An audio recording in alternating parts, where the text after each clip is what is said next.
Admit all. Hello, hello. Philippe and Nukit, are you the first to join us today? Hi. I cannot hear anyone. Oh, we're going to need sound on the amp here. Hello. Sorry. Or on the stereo there. Yeah, maybe there.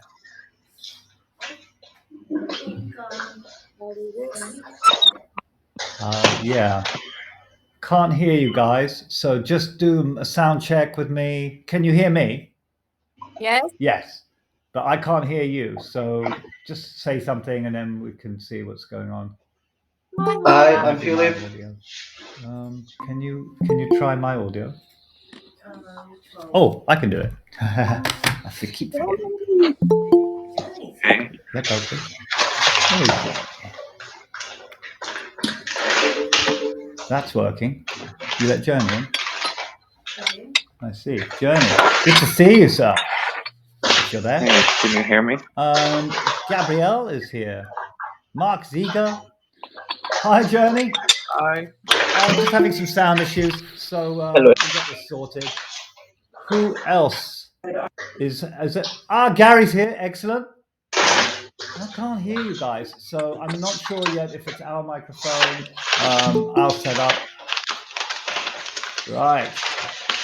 Shakar Noodle, and we have someone new. Gabrielle, is this your first time? Yes, first time. I just joined the Not right close. hearing. Okay, I'm But just it's going to do comfortable. something with the sound, and then we'll get it all. It's my end, I'm sure, because you can hear me. So let me just see what's going on. Is sound playing? Music plays, right? Right. So that's not audio. Really now loud. Playback. Maybe my settings. Can you go to settings?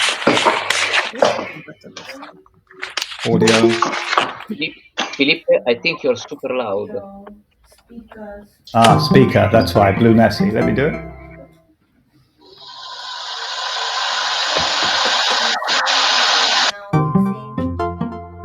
So make it. Yes. There we go. Sorry about that. Right. Welcome to the Honey Edition live cupping. So good to see you guys. I should explain what we're going to do today for people who aren't familiar with the cupping process. Sometimes people watching online as well, they are doing it for the first time. But I just want to go through it quite quickly because I think we've got everyone who's done. Nobody's here not done a cupping before, correct? Sorry, Gabrielle, you haven't. Okay, so I'll take you through it quickly. Basically, you're going to do things equally across all 4 coffees. So you want to grind the same, you want to pour the same, you want to brew the same, everything at the same time. So if you don't have enough water in your kettle to fill 4 cups, you're going to have to make sure that at the 3rd cup or the second you stop, don't try and pour 3.5 or 2.5 or anything like that. Just make sure that you're filling each cup full. That's the important part. Next is to make sure that you grind all the same. You can have 4 different cups that are different size. Don't worry about that. Just make sure that you pour the same amount of water in each. And then you're just going to let it steep.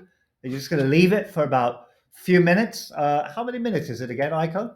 It's a 10 minutes in total. 4 at the beginning, then another 6. 10 in total, so it's like 14 minutes, but we'll talk through that. You're just basically going to get grinding, and then we're going to pour at the same time. So the temperature all hits at the same time. Once you've ground and you're ready, let's all pour water at the same time. That's the important thing. So if you have hand grinders, I recommend you start grinding now because we're going to just machine grind these 4 coffees and it'll take us about a minute. So grind size? Grind size. So you want to go about 24 or 23 on the Comandante. That's a medium fine grind, slightly finer than straight medium.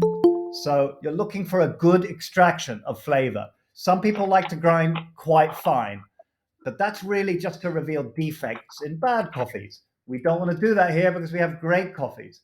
Just do it, I recommend, slightly finer than medium. So get grinding, everyone, and I'll continue to explain for any newbies. But Make sure you don't pour until I'm ready to pour, and then we'll all pour at the same time. 12 grams, I remember correctly. 12 grams you can do, yes, but you can do 10 grams. You can even do 8 or 9 grams. It's up to you. Just make sure you do it all the same. And if you're going to do less than 12, do less than 200 water. So I have a cupping bowl here, which means I'm not going to measure the water. I know I have 12 grams of coffee, but roughly to the top is enough.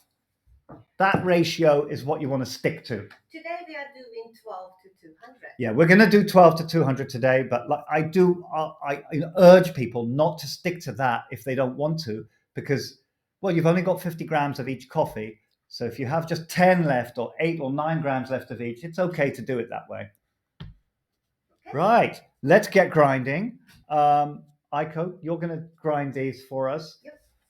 We're not grinding in here anymore until our brew bar is set up. So once I have the brew bar, probably next month, then I'll be grinding in here. You'll see all our equipment in here. It's going to be a lot of fun. Talk about honey. Yeah. So coffee's number 1, 2, 3, 4. I've got them laid out here, and from behind I can see the honey logos. It's really cool, that, isn't it? Seeing the white, yellow, red, and black honey, the different levels. I this month have learned a lot about the honey process in terms of what flavors can be sort of extracted from the different honey levels. But today, I really want to sort of try and pin down what are the differences, how subtle are they? Sometimes I think they're extreme. I wouldn't expect an equal jump from white to yellow to red to black. I think it's not kind of a straight line in terms of progression of acidity, progression of flavors. I think it really depends on terroir, origin, all those sort of aspects as to how much of the washed level you're going to taste and how much of the natural aspect you're going to taste when you're getting the honeys in between. So if there are questions about specifics in the honey process, please fire away, because I'm sort of overwhelmed by how much information there is in terms of honey process. It's a very, very big subject, and there are many, many kind of levels to talk about. And when I was discussing yesterday with the producers a lot about the honey process, I really did realize that it's not something that you can categorize simply. You can't just say that black honey is going to be the same everywhere and made the same everywhere and taste the same everywhere. And that what I mean by that is not even in Costa Rica. So we have, let's say, the red honey from Mexico, but I think that a red honey from another Mexican farmer will taste quite different to this one. And that's not just because of terroir. It's the way they do the honey process. That is a kind of, the guy described it yesterday. His name was Luis Anastasio. He has a nickname, Taco.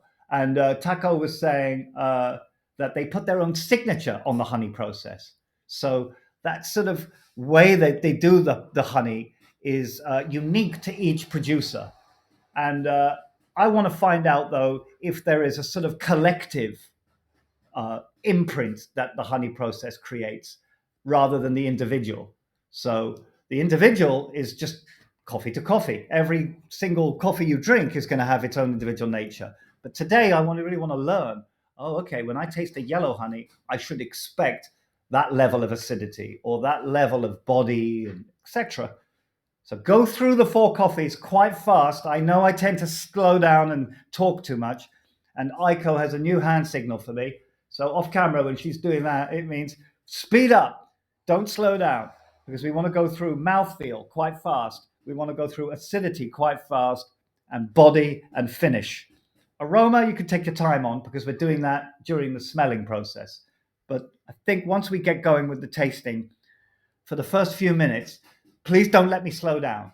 Today, more than any other month, I really want to just go through these quite fast. Bang, bang, bang, bang. I'm not sure if that's going to be, I don't know what the speed to do this in. I want to sort of sip them as fast as I can, but also sip a bit of water in between. Remember, reset your mouth. If you're sipping too fast without sipping water in between, you might be just building up too much of the flavor of the previous coffee. It's an exercise today. Enjoy the coffee for sure, but you're doing push-ups for your taste buds, right? So it's sip, learn, and all that kind of learning is going to make you enjoy your coffee when you're not doing a cupping another time. So today, put pleasure in the background and exercise in the foreground. Question: boiling water at what temperature? The temperature can be boiled. So you just basically, Yeah. because you're pouring in 4 cups of very hot and then leaving it, don't worry about any fixed temperature. Just make it boiled or off-boiled if you feel more 96 standard is well, fine. it's the standard recipe would be 95 degrees, 96. Okay. So you're going off boil. Just let it heat up to boil and then, or switch it off just before it boils. There's nothing really accurate in terms of recipe with a cupping session. Just grind it medium fine, pour the water to the top, then leave. No paper, no pre-infusions or anything like that. And then, do you know about the 2 spoons as well, Gabrielle, on how to scoop the coffee out? Yes, excellent. Okay. So that stage comes after 4 minutes where you break the crust and you smell it. And then at the end, you're going to clean the surface and get rid of everything. So you can copy me if you want when we do that, but it's just a matter of using your 2 spoons, scooping it out, and a lot of dipping in water so you don't cross-contaminate the spoons between the coffees. That's also when you're sipping. Remember, I've got 2 cups of water here. Neither of them are for drinking. The 3rd cup is for drinking. That's the big cup. And I make sure it's a different cup to the 2 cups for dipping the spoons so I don't start sipping the wrong glass. I know we're going to be working fast, so you want to have as little confusion in front of you as possible. And I recommend a different looking glass, the one you're going to drink, to the one that you're going to dip the spoons in. Okay. Let's see what people here. Yeah. Introduce like the people who you know. Right. Who you don't know. So let's get everybody to know everybody. Gary and Natalie, they're our regulars. Good to see you. Nugget, I know that she's super excited this month because, well, she's called Black Honey Girl normally, and she's a huge fan of the honey process. Felipe, is this your first time here, or have you joined us before? Oh, you did join. I joined you before. Excellent. I joined you before. And are you enjoying it now? Are you learning a lot? Yes. It's Good been man. very enjoyable. And Natalie, your camera is on the second one. Is that a reason why you have 2? It's not Natalie. I see Natalie and oh, it's a different. Is that different Natalie? Not sure. It is me. It's just so that I can chat on the other one. I see. Okay, brilliant. And anyone else new? Is Lucas? Have you joined us before? No, it's my first time. Oh, fantastic! But you've done a lot of cuppings before, yeah? Yes. And have you had a lot of honey coffees in the past? Few, not as much. So this is a great chance for you to learn about different types of honeys, right? Yeah, I'm excited. Boom. So, Mark, who's that with you? My wife. Oh, nice to meet you. Hi. Fantastic. So we've got loads of people here, and Ronnie, your son, has joined us as well. That's really cool. I don't know what age I started drinking coffee, but it wasn't that young, Ronnie. Okay, I'm ready to pour the water. Has everybody ground their coffee? Because I don't want to start before anybody is still grinding. I think we're all ready. Grab your kettles. Who else is there? Adrian. I'm sorry, Adrian. You're right behind my camera tripod. Are you in the UK, Adrian? We can't hear you. Microphone not working. Well, never mind. Adrian, you'll figure out the mic. And finally, Shakhtar Nudel. Hi, Shakhtar. I think this is your first time as well. Also can't hear Shakhtar. Sorry about that. I think you have to press something at your end, Adrian and Shakhtar, when you want to talk. And Journey. So Journey's in Canada. My God, we've got people from all over the world here. Where are you, Shakhtar? Sorry, not Shakhtar. Shakar. Shahar. Yeah, from Israel. Hi, Shahar. I'm sorry. I'm terrible at pronouncing names. So, Adrian, are you in the UK? Can't hear you, Adrian. And Adrian, you look exactly like a friend we know called Bruno. I'll send you a photo of Bruno. I think you're his twin. I'm sure of it. Journey, it's so good to see you. You're in Canada. So we've got people from all over the world here. Amazing. Yeah, thank you. Right. I'm ready to go. I'm switching on the kettle again because it's gone down. Make sure it's at the full temperature. We want to extract as much flavor as possible. I believe last time I made the same mistake and I actually poured the water at 87 degrees. Not ideal. So make sure that your kettle is up to full temperature when you pour. And then I'm going to pour. Is everyone ground? I think everyone's ground. Everyone's ready. So Tim, can you hear me now? Yes, I can hear you now. Adrian. Thank you very excellent. much. Hello. Are you in the UK, Adrian? No, I'm not in the UK. I'm in Norway. In Norway. Amazing. Wow. Yeah. I think we literally have people I'm just all wondering, over the globe. a quick question about the grind size. Yes.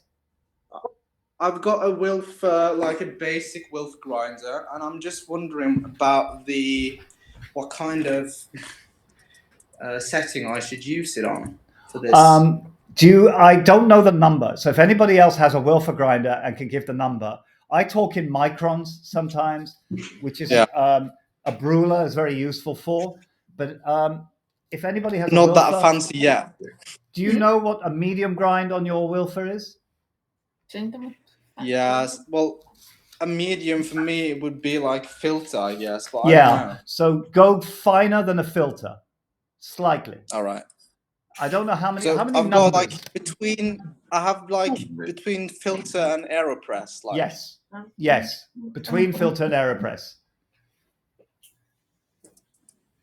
I think. Yeah. I'll figure it out. Thank you. Okay. So are we ready to pour though? Because we've waited long enough. Let's get pouring. You ready? is everyone ready? Kettles in hand.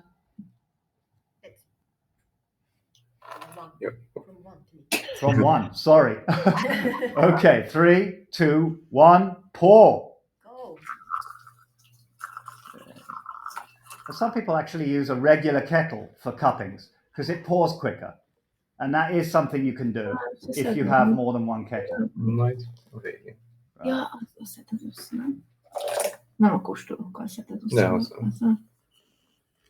Make sure you get all the coffee grounds wet. You don't want dry grounds floating at the top, because you're not going to touch anything. The only contact you're making with the coffee now is when the pouring right now, and then the spoon later. So this is your one chance to get all the grounds wet. Tim, do you start timer when you start pouring or after pouring? After pouring, because if you start the timer before, the fourth coffee hasn't even got wet yet. And start the timer now. There we go. Or I would start mine now, but No, I already started. you started, okay. So we can start from number 1 to remove the coffee ground. Not now, but Yeah, at 4 minutes. at 4 minutes. Yep. I see. Right. And that thing I just said about when you start the timer, don't feel the need to stick to any rule on that religiously. It comes down to seconds here and there. That's okay. This isn't like a coffee recipe that you have to follow specifically. When doing coffee recipes, stirring or not stirring matters. How many pours you do really matters. All these details when doing recipes matter. When doing cupping, it's not really about that. Just dumping the water in, getting it hot, then getting the coffee grounds out so that you can just taste the very kind of extracted flavors from an immersion brew, a very basic immersion brew. It's not going to feel in the mouth as exciting as if you've done a filter coffee or anything like that. Your brain has to calculate how it would taste in a filter, but also you're just studying the coffee. You may enjoy some of the flavors in it, but this is about putting your thinking hats on and seeing how much can my mind extract from what I'm tasting? How much can my brain quickly calculate? in terms of flavor, body, acidity, finish, all the things that we've broken down here. We now want you to not, when you drink a coffee for pleasure, you sip it and you appreciate all those elements at once, right? You take in all the senses at once. Here we're going in reverse. You're separating those senses. You're sort of stretching them out and saying, I don't want to engage more than one sense at one time. And that takes exercise. That takes a little bit of discipline.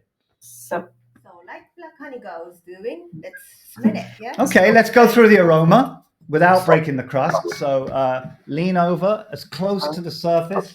And don't let your nose touch it. Take in the aroma. Ooh. Number one. Now, the best time to take in the full aroma is when you first break the crust. That's when it releases the most amount of aroma. So don't feel the need to write anything down yet, but you can make your own notes as you want. Ez érdekes. Oh.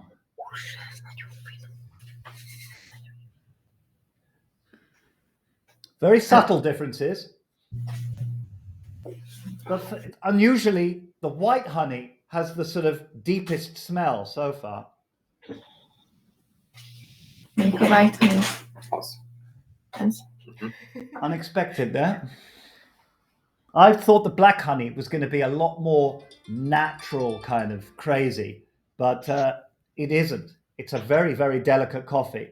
I'm so curious about that, and I wish I could have talked to the producers about that in El Salvador. Aha, So let's ez egy break ilyen the crust, it's 4 minutes. 4 minutes, let's break the crust. So get one spoon, and then all you're going to do is brush backwards and forwards, or some people scoop, really mix. So you can be either someone that scoops or just brushes. But the idea is to get all the grounds sort of fully immersed now. Go for it.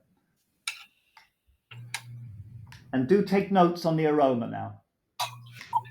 And as soon as you break the crust, smelt it, you discard the, what is it called? Ah, yes, now it's time to discard the surface material. Yep. So 2 spoons, edge to edge, back to back spoons, go around the rim so the meat at the other end, dip it in the water, and then when you've finished one glass, dip it in the second glass of water before you move to another glass. Ez azért volt van klassz. Remember, don't cross-contaminate, Gabrielle, okay? Dipping in water is very important.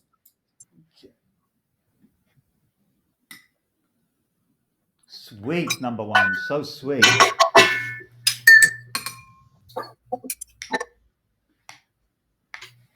Oh, number 2, it's an interesting aroma development going on from 1 to 3 to 4. Exciting. Natalie is impressed with Natalie's smell. Yeah, me too. It's got a kind of weird nuttiness.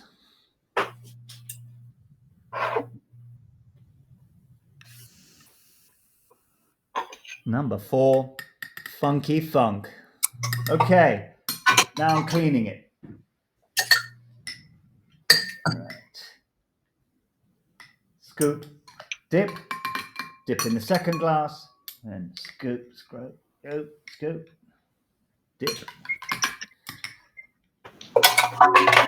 Okay, clean second glass.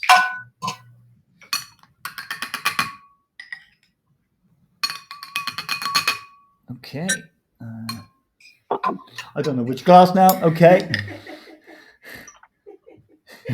first glass, scoop. Okay, and scoop. Clean. Excellent. All right. Okay. Okay, time is running and it's 7 minutes. Right, the clock is still running. We've got 7 minutes more. So I let that coffee steep. No tasting yet. Ez ilyen sötét lesz nagyon szerintem. So how excited, Nugget, are you to do this kind of honey cupping? It's really a dream for me. I live my dream this month. So you called yourself Black Honey Girl. When did you first give yourself that name? And what was the black honey coffee that made you decide that? 2 years ago, my friend sent me White Star coffee, but just 20 gram I have, and I drink it, and my mind explode. I never drink that kind of, because a lot of fermentation now we have a lot of in that way, but 2 years ago we don't have that kind of coffee so much. When I drink black honey, White Star, I said this is different, and I checked the beans. Bean roaster, mucilage is sugar burn faster than other naturals or something. It's hard to make that roast with that coffee because I decided to call my name Black Honey because I'm a hard person.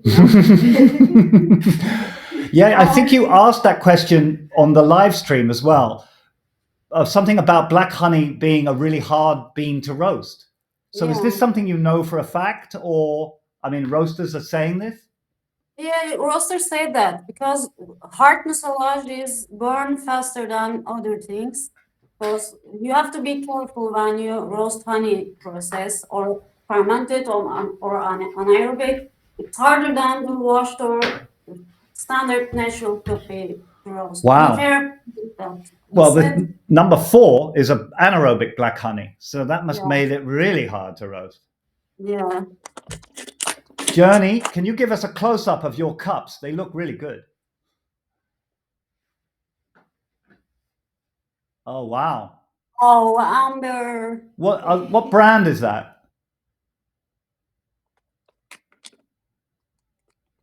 What brand are those glasses? Oh, Kinto. Wow. Is that Kinto, the new, Japan. So tinted? I've got a full set, and I got a few more in the cupboard.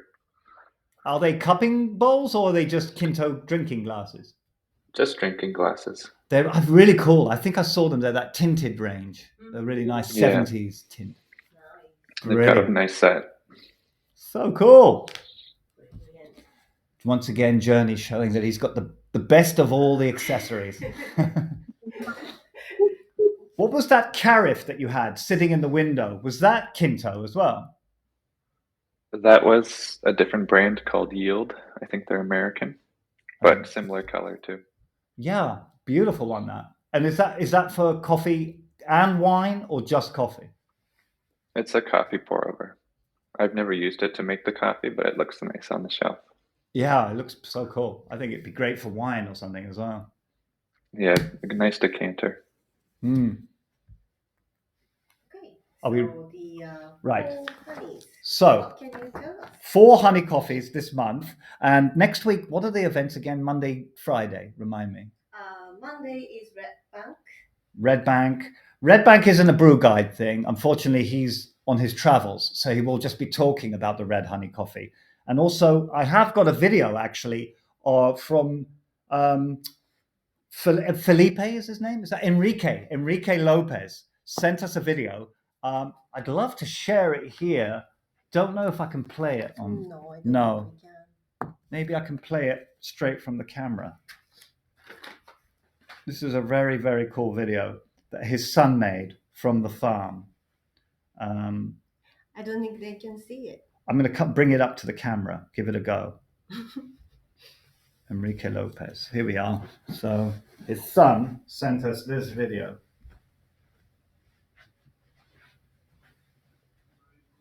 Okay. Now, police said we are in 11 minutes. Right. No, I think we have 2 minutes more, no? Yep, 2 more minutes. 2 more minutes. The Black Honey Girl's timer. You better start Black Honey Girl scooping if you're ahead of us. Can this be seen? Yeah. Oh my God. Is it loud enough? No. No. With the coffee, maybe geisha, típica, pluma, etc.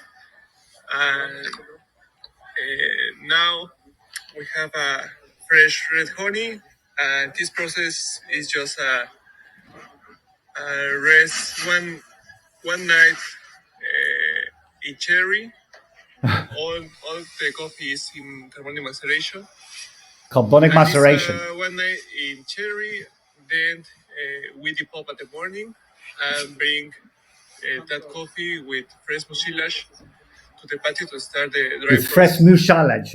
So he's sitting in front of his red honey stuff. I'll post this, but he's standing with all the coffee around him. It looks really red, and he's saying that it goes through a carbonic maceration process. Then with that level of mucilage that's on there for the red honey, because that's really what denotes the color of honey. How much of that sort of really sticky mucilage is left on the bean to just get funky and sticky and dry in the sun. And if you leave just a little bit, it's a white honey, a little bit more to yellow. And the red honey one they did, well, this red honey has blown people's minds because it's also a geisha varietal. But this guy, Enrique's son, is saying that it went through a carbonic maceration process. So I think a lot of these honeys are going through stages of carbonic maceration, washing, fermentations that we just are not privy to. And that when you hear the word yellow honey or white honey, that's really just a small part of its very complex journey.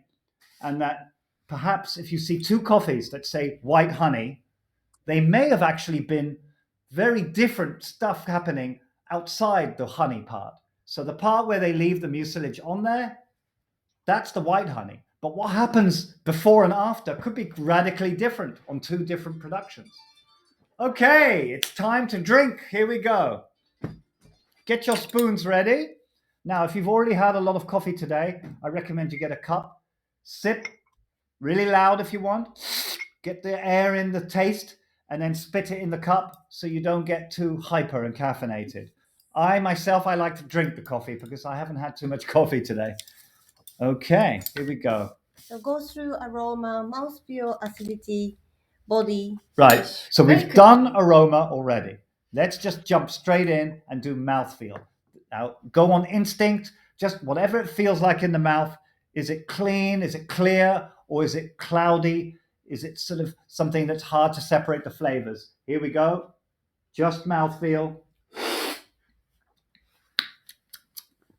And dip in the water. Have another little sip of water.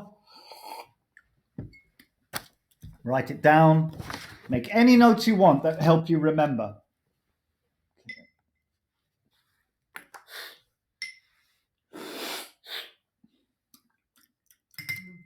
Interesting. Just so you know, the cloudy clear mouthfeel thing, we have been finding generally that our coffees are on the clean side, and I'm going to adjust the parameters of that. Cloudy clear is really just a more quality check. And if all our coffees that we're choosing at the Right Roast are correct, they should all be on the clear side. So that was a little bit of an unusual one, and I will adjust that. But the rest of them, I'm happy with. Acidity, body, finish. It's just a definition of mouthfeel. I want to change it from maybe light, heavy, instead of cloudy, clear. Wow, number 3. Woo! So silky, number 3. And not as clear as number 1 and 2 in my mind. I'm already seeing differences. So that doesn't necessarily denote quality. Yeah. I'm absolutely certain that that needs to be adjusted. Okay. And don't forget that I want to be able to read these cards later. So don't put as many coffee stains on yours as I do on mine. Okay. I'm now resetting. Have another sip of water as I go through all the coffees with acidity in my brain. Now this one really matters because each of the honeys is going to affect the level of acidity. And that's just something that I really want to focus on now because I want to understand how much acidity you can get.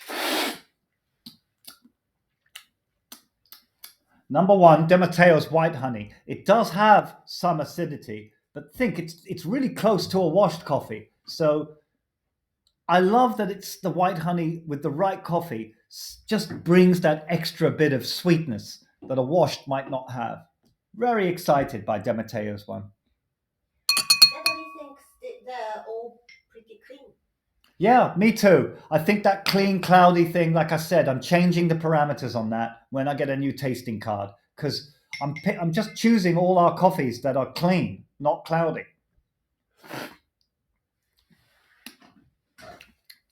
I'm definitely feeling the acidity drop as I go through the honeys. Now, how rapidly, that's what I want to understand.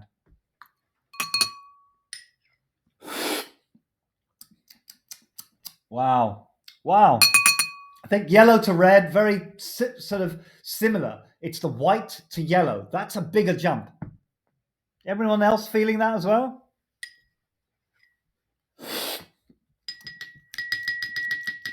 A surprising amount of I acidity. actually think number 4 is surprisingly acidic. I just was saying that. We both said that at the same time. I'm surprised by that. I think it's the anaerobic. It's creating this tangy sensation. Yeah. Because it does have a very long finish, number 4. So Yeah. you do get that natural kind of finish. But you're right. You're getting this interesting level of acidity in number 4. Possibly the anaerobic aspect. Okay. Right, reset, have another sip of water, the body now.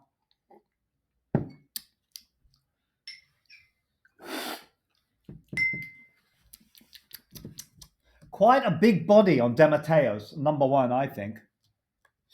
Didn't expect that. I thought body would be increasing as you go through the honeys, but that, again, it can jump all over the place. Don't think it's the honey aspect that will affect body. That's more terroir, bean varietal, things like that.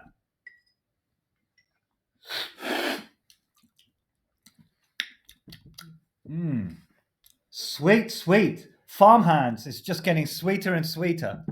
Remember, it's getting cool now, so you've got to go through them again and make a comparison to when you did it earlier when it was hot. Every coffee is going to tell a story as it travels through the temperatures. Now, some coffees will smell and taste the same all the way through. Others evolve and tell a completely different story. Take note of which coffees are changing from when they were hot more than others. Is the finish the longest?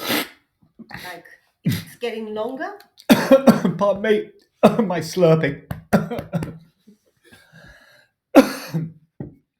Yeah, that's a good one as well. Is the finish progressively getting longer? According to the rules of what natural coffees do normally, yeah, the finish should just gradually get longer and longer on each. But that might not necessarily be true. Then I think the white, yellow, and red honeys, they can fluctuate. When you get a black honey, it's it's almost unnatural. It's a very labor intensive job because you're just giving it almost the same amount of time as a natural coffee. But I think the other 3 can really vary and depend in terms of their finishes. I'm going to sip water. Sorry? Number 3 stands out the most. Number 3 stands out the most in what way? Well, comparing when I'm going from 1 to 2 and then to 3, then I feel the acidity stands very out for me. Interesting. No, I mean the body. The body on number 3. Yeah, there's something about the body in number 3 that's very, it just glides. Very, really silky. Natalie thinks number 2 has least body. Okay, let me see if I agree with you. Almost dipped my spoon in my drinking water there. I keep doing that. Okay, that's number 2. Very well observed. I'm going to agree with you on that. I thought for a second maybe DeMatteo, but no. Yeah, I think body goes number 2, the thinnest, then maybe number 3, then 1, then maybe 4. Hold on.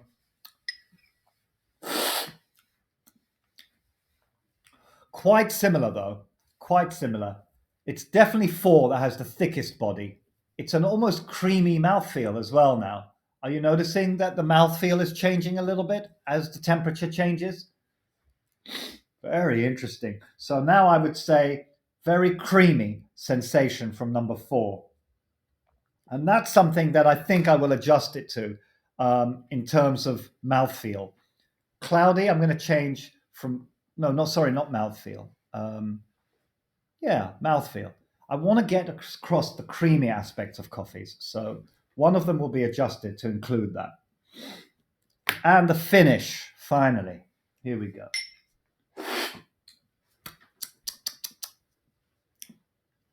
Yeah, I'm definitely, when I taste 1 and 4, seeing the jump. It's harder when you do 1, 2, 3, 4, so close together. So I do recommend jumping around and going 1, 4, then 3, 1, 2, 4.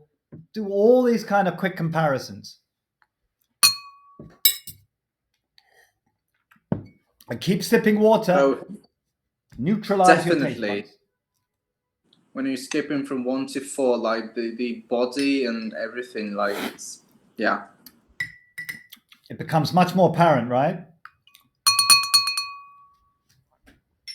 Right, flavor notes now. You ready? Okay, so we are gonna go through 1 to 4. So everybody shout out. Just shout flavor notes out, type them in there. And remember, this is the time where we go crazy. And if somebody picks a really interesting flavor note and everybody identifies it, it gets very exciting. Pietro isn't here today, but he's the one that always used to come up with very interesting flavor notes. So, lemon, number 1, lemon, bit of almond. Lemon. Hint of almond.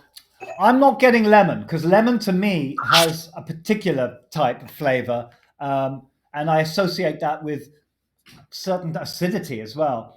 I mean, cooked lemon maybe, or lemon drizzle, lemon cake. Yeah, like a sweet lemon, like a sweet lemon. Yeah, lemon drizzle. There we go. So don't be afraid, guys, to let your thoughts go. Keep progressing. So if you find a fruit category, what kind of fruit, and then advance it beyond that. What state is the fruit in, or what combined flavors? Anything really. Very candy like number 1. You're sticking to number 1 to me. Oh, I thought we were jumping all over the place. No, number 1. Okay, more from number 1 then, guys. And you could type it on there. Mango, someone says. Ronnie, are you getting mango from number 1? Unbelievable. Let me see. Yeah, I agree. Mango, I think, is in there somewhere. Yeah. Very interesting. Wow. Journey, give us a flavor note for number 1. It kind of reminds me of like a lemon tea, like lemon and honey. Lemon and honey tea. You see, this is what I love about the flavor experience. Maybe Journey has had a lot more lemon tea in his life because he's able to connect with that. I can see it. Tea. Yeah. Southern lemon tea. I'm not sure who said that, but you're bang on. Honey and lemons. Right. So the memory of what you've had will help you connect with things. So go with that. Wow. Yeah, lemon tea. Lemon tea is very good for number 1. Brilliant. Right, moving on to number 2. Have a little sip of water, reset.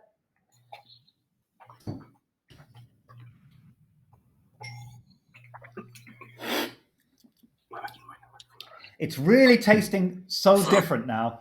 Very interesting how number 2 is cooled. It's getting almost sour.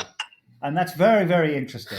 It didn't do that when you brew it normally, but the fact that it's doing it now reveals something about the nature of the yellow honey, perhaps. They're both Costa Rican coffees, number 1 and 2. Now, number 2 is Catuai, and number 1 is Catuai and Catura. But they're both from the Tarazu region. So you really you're going to get very, very similar things here with 1 and 2. Your chance to sort of see the small differences between yellow and white honey are right there with 1 and 2. Acidity is growing. On number 2. In Costa Rica, some kind of sourness. Maybe this is the characteristic taste not in Costa Rica. Always some kind of acidic explosions in my tongue. I don't know.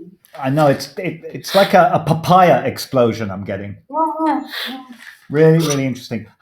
We've got the altitudes here. So actually number 2 is at a slightly lower altitude of 15 to 1600 meters. So perhaps has an influence as well. They're only talking about a few hundred meters, but 20 gram. Flavor notes? flavor notes, more flavor notes for number 2. It's a really complex coffee. I'm tasting high notes and low notes at the same time. It's really, really interesting. I'm kind of getting like some lychee, but also something nutty, maybe like a Brazil nut or something. Very good. Natalie, that's really interesting. Lychee, at the same time, something nutty.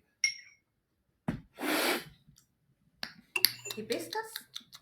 Yeah, and slight herbals in between. So if you're getting, I'm getting something herbal, something lychee, citrusy, and something almost cocoa nutty.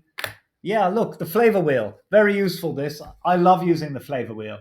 So I'm going to think in my head, I've got something nutty in there. And then I'll look on the wheel at what options I've got. Nutty, either hazelnuts, peanuts, or almonds. Maybe close to almonds. Something like a gentle almond. Interesting. Okay, let's move to number 3. Quick sip of water. Now the amazing geisha.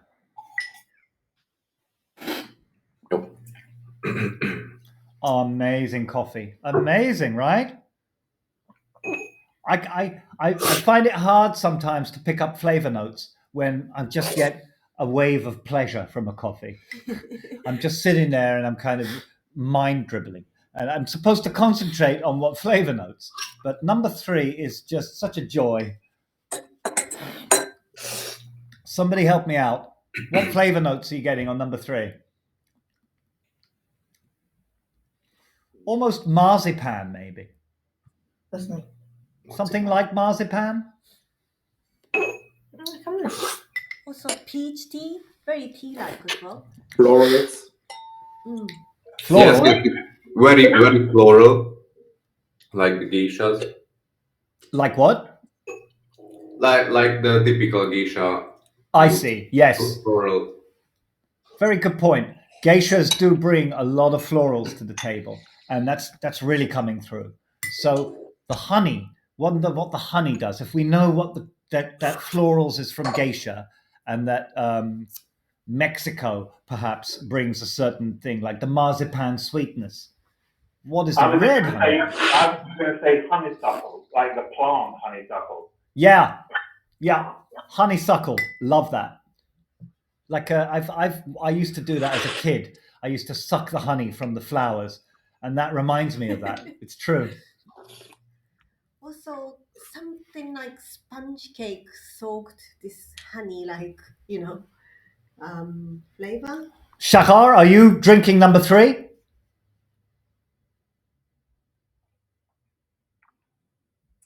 Yes, I'm getting some kind of like a black tea kind of thing. Are you getting anything like? Do you know those red flowers in Israel? You ever suck the honey out of those big red flowers? Mm-hmm. It tastes like that honey in those big red flowers. Yeah, it kind of has something like that. A delicate coffee. Really incredible one. I think if you really concentrate on a geisha like this, you'll be able to pick out more and more flavors. Gabrielle says hazelnut. Hazelnut from number 3. Interesting, Gabrielle. Interesting. You know when you have like a cake made from almonds, like you get in kind of Spain and Italy sometimes, it has that kind of quality about it, I think. Yeah. I mean, delicate, bright, sweet nuttiness is. When you say that, I think some people get put off by that description, thinking nuts, but it's not. It's something very delicate and light. Almost floral nuts, if there was such a thing. But yeah. Yeah. There is not such a thing. When you have like an almond cake, sometimes it has like rose water or something in, and you get that kind of quality. Right. Ronnie is finding peach. Ronnie's finding peach. So delicate peach, delicate nuts. Everything's delicate with this geisha. It's really, really incredible. So whatever memory you have of some delicate food is how you'll connect with this coffee. Remember that flavor note identification is really memory connection. The more you eat in life, the more you provide sort of benchmarks for your taste buds to go to when tasting coffee. So if you're a real foodie, it actually helps you become a coffee connoisseur in a way, in terms of flavor description. Maybe not appreciation, but certainly if you want to identify flavors and then communicate them to other people, having a wide variety of things that you've tasted in life in your head already. I mean, your taste buds are a brain in themselves, and they are just, that's why Proust ate a Madeleine and wrote 10 books, because the taste buds have a memory. Number 4. Okay, and finally number 4. Okay.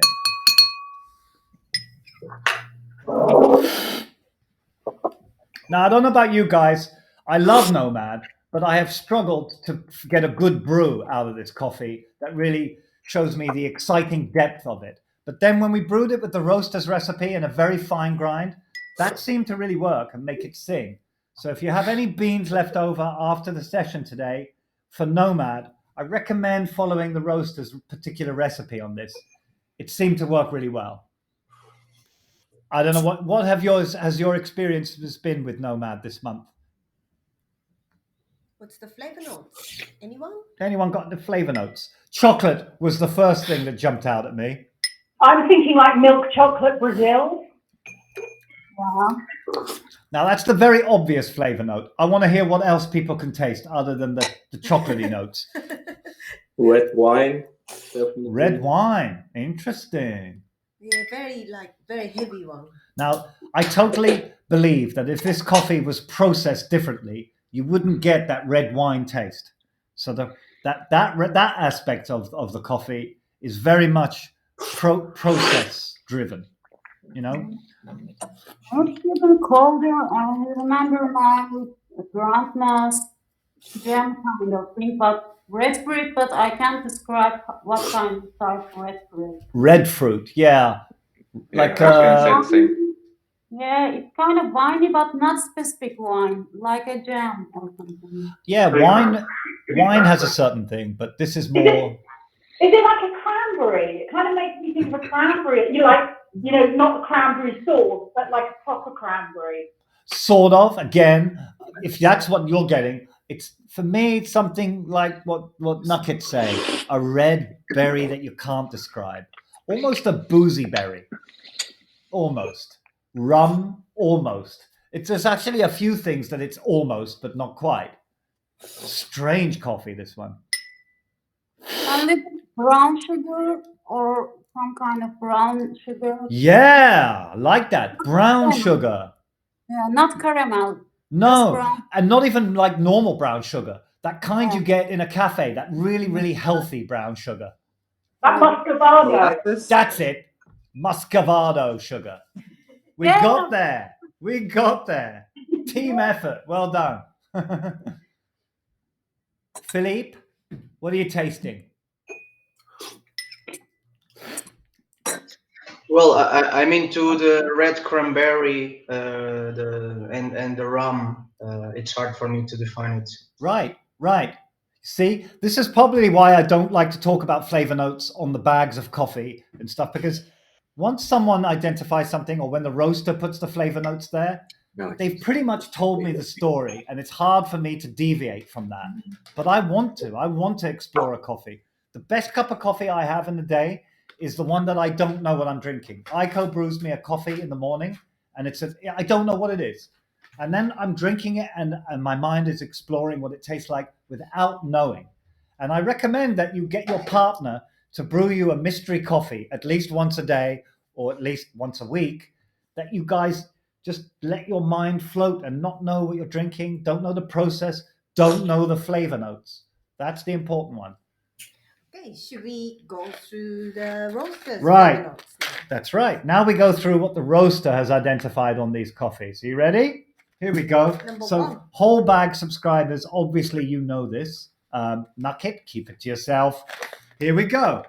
Number 1, floral with notes of nectarine and rosehip. So nectarine and rosehip for number 1 is how they put it. Rosehip. I mean, I can totally see that. It definitely has this gentle sweetness and a lot of herbal.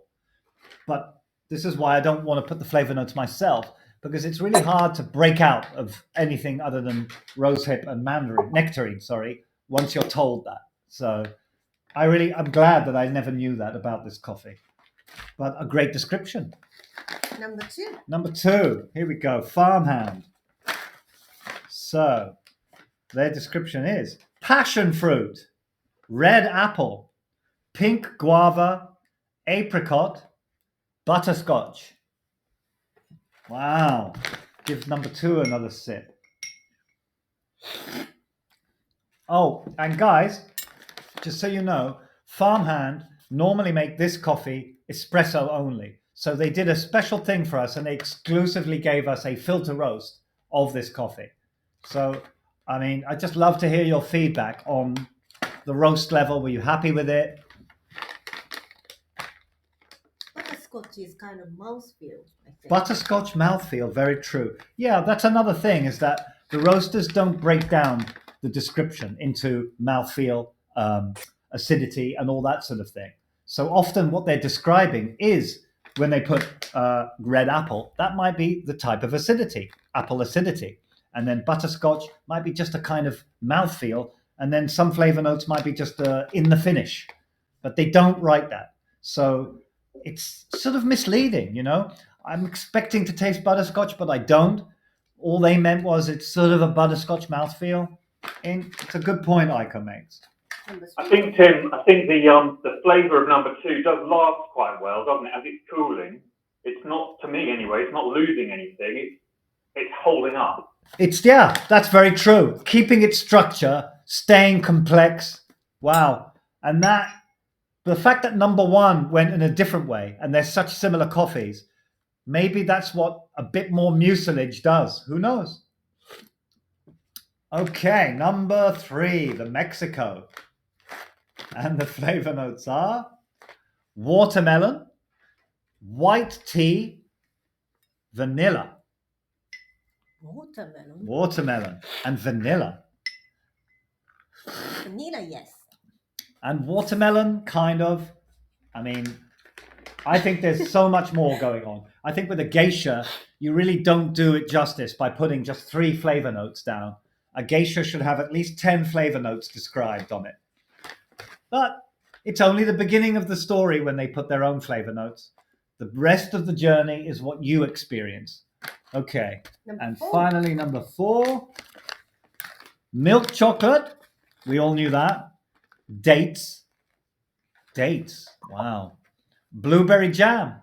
Interesting. I'm not sure I agree with the blueberry jam, because that's a very prominent, strong thing. And I've drunk this coffee a few times now. Never really tasted blueberry jam. Every now and then I got something like blueberries, but it was always taken over by either the dates or the milk chocolate. I feel like the blueberry could be a bit of the acidity, but otherwise not very blueberry at all. That's very true, Johnny. There we go again. So it's probably just a description of acidity rather than flavor notes. If you really want to see a great breakdown of flavors, Coffea Circular, they break it all down. They put type of acidity, flavor notes. They put the flavor at the beginning. They put the aroma. Oh, there's so much. It's really amazing. So that's the kind of experience that we have here, a sort of breakdown rather than just, oh, I'm tasting this, this, and this. It's why are we tasting it, and what collectively are we experiencing, and what individually are we experiencing. Remember that as well. So if you haven't tasted something today that other people are tasting, that doesn't matter. Your own taste buds are unique and will always be slightly different to other people. Should we decide a favorite one today? Oh, yeah, let's vote, okay? Here's my favorite part. Time to vote. So grab a bag, and then we'll just... Don't hold it yet. Don't hold it up yet. And then you have to just hold it up when I say, and then I'm going to visually count on the screen and see. So if there's 2 people in the room, Mark, Ziga, etc., Gary, you can each choose a different coffee, or if you've got the same coffee, hold it together, and then I'll count twice. So grab your coffee. I'm not going to choose, right? You're not going to choose. I'm not going to choose. Okay. So grab a coffee. Are you ready, Nugget? Are you ready, Philippe? Mark? Gabrielle, switch on your camera. Lucas? Everyone's ready. Okay. And Ronnie, are you going to do this? Ronnie's got his back turned. Okay. Grab the bag. In 3, 2, 1. Go. Okay. Oh my God. Look at that. Amazing. I think we have a clear winner. Number 3. Brilliant. Amazing. Wow. Last time it was sort of split between coffee 4 and number 1. Wow. I agree, guys. 3 is absolutely amazing. A very, very memorable experience. Wonderful. So unfortunately sold out quickly. Yeah, this thing really, really sold out quickly. But I'll post more about it. Like I said, we wanted to talk to Enrique, but we couldn't. I've got that video. I'll post the video about it. Learn as much as you can. Next month, it's going to be Eastern Europe. Super exciting. Can I tell them what the month after is going to be? No. Right? Keep that a secret? I'm going to keep the month after a secret. I'm sorry. I'm very excited about the April edition as well. Just know it's going to be something similar to this month. That's all I'm going to say. Not similar as in it's going to be honeys, but something similar in the style of theme. But next month, Eastern Europe, and we're doing different things with that. We're going to also tell more stories about the roasters' hometowns. So we're going to learn more about the sort of coffee culture in each of these Eastern European countries. They do fantastic coffees, but we're not going to focus on the flavor of coffees that they provide. We'll just get really excited about the coffees that they provide, and we'll learn about them. But the theme is going to focus more on Eastern Europe. So for the next month's cupping, just know that we'll get right into each coffee on a more individual level, rather than seeing the collective flavor experience. There will be individual flavor experiences on them, but it won't be about a sort of comparison of one aspect. That will come back the month after, but I can't tell you what that's going to be. So monthly cupping will be 19th Saturday. Saturday the 19th again is the next month's monthly cupping. Also, we're releasing the Taster Set XL next month if we're on schedule. Not sure yet. We're having some design issues with this thing, but we really want to get it going. So what we'll probably do is have a temporary design, and then when we redesign everything, we'll bring it out. But we want you guys to have, how many of you actually want the Taster Set XL? Whoever's here. That's going to be like 100 grams of each rather than 50 grams of each. I think that's going to be a very cool thing. Natalie and Gary for sure. Excellent. And Felipe. Boom. Cool. Well, we'll be releasing that next month, I hope. So that's it, really. Thanks for joining today. Journey, send me those glasses. I want them. I'll see what I can do. Well, at least put in a good word for us at Kinto. I will. Brilliant. Well, thanks for joining, guys. It was a lot of fun. I hope you learned a lot today and enjoyed the experience. And yeah, I'll post online more about this. Send us your tasting cards. Remember that we do giveaways and prizes and all sorts of fun things for people that contribute. And if you have any ideas for themes, send them in. If we choose a theme idea that you've given us, we're going to get you involved in that as well. So this is something that we want to do more and more now, is get the community to sort of design the whole experience. So if you have some kind of theme that you want to contribute or roasters that you want involved, let us know. Okay, guys, that's it for today. Get out of here. Go have fun. Thanks, Tim. Thank you. Thank you so much. Bye bye. Bye, guys.